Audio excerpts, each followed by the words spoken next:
talking about toe to heel relationship. Right here, in this position, I'm looking to have the DB's chin over the front of his toes, arms bent, and his elbows rubbing up against his body. If we're in press coverage here, which means he's walked up into the receiver's face, I like to have his elbows bent and his hands in a combat ready position. Ready to get physical with the receiver. More than likely he's probably going to put some type of hands on and get into a little bit of bump and run. His weight distribution should be primarily over his front foot, with the rest of it on the inside balls of his feet for the standing point. I like to have his head slightly turned inside. The reason for this is you want to be able to have your eyes inside so you can read your keys, mainly looking at the offensive tackle as well as some other players that can give you a good key of whether if it's run or pass. Alright, let's talk a little bit about the back pedal. When we get into the pedal, when I'm sending the DBs out, I like to use a visual command instead of an audio command, because us as DBs, we are always reacting to movement. There's no sense of even giving a DB a command of a hut or a hike or anything like that when we're doing drills, because we're not even in tune with what the cadence is doing. We're always moving on reaction, or we always react to the movement, should I say that. His first step should be short and quick. The reason for the short and quick step is, with these spread offenses today, they like to run bubble screens, flanker screens, split end screens.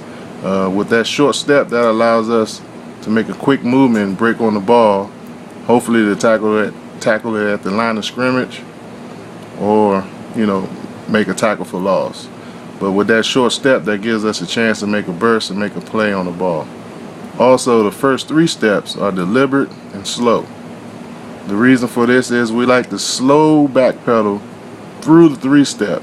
We want to make sure that the quarterback is not doing any quick games as far as any slants or quick hitch or the short out, speed out, short out. We want to be in position there that as we taking that first short step and we backpedal and slow through the 3-step game. If it is a 3-step game, the DB is able to plant that foot in the ground and come up and make a play on that as well. As we slow backpedal through the first 3 steps and realize that it's not quick game, now we want to get into elongated type steps. When we start getting into elongated type steps, we like to take faster, longer steps to cover ground to be able to cover the receiver. And last, we don't want to have any false steps.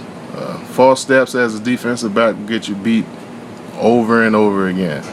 So if we have a DB that's out there struggling, or even in practice taking false steps, there's some things we can do as far as that concern. Is most of the time that will correct that situation is have the DB put a little bit more weight on his front toes, get his weight over his shoulders, and most of the time that eliminates the false step.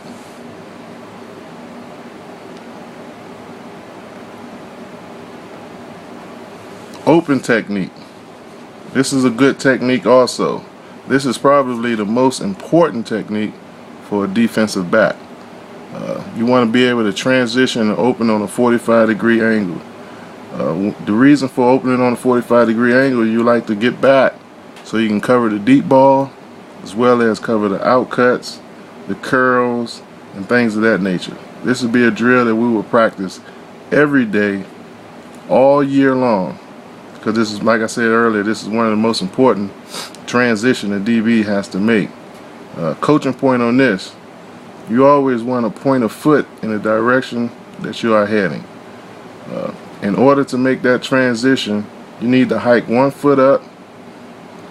That would allow you a little bit of time in order to make such a transition. Also, while you're hiking that 1 foot up, you want to violently punch the elbow out and down.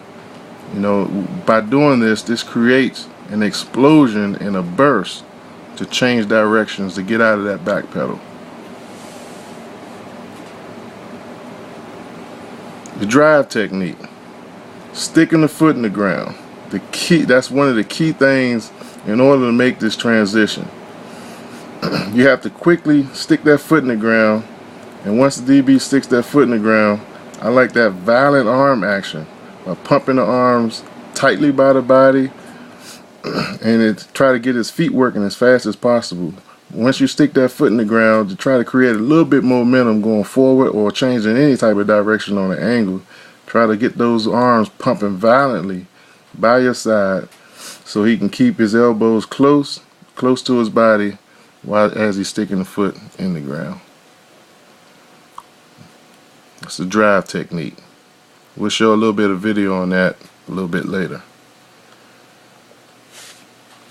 Facing the play, as we talked about earlier, FTB. When we're using this type of technique, like I said, it's going to be some type of shuffle technique. When we have the shuffle technique going on, most of the time it's probably some type of off man or cover 4.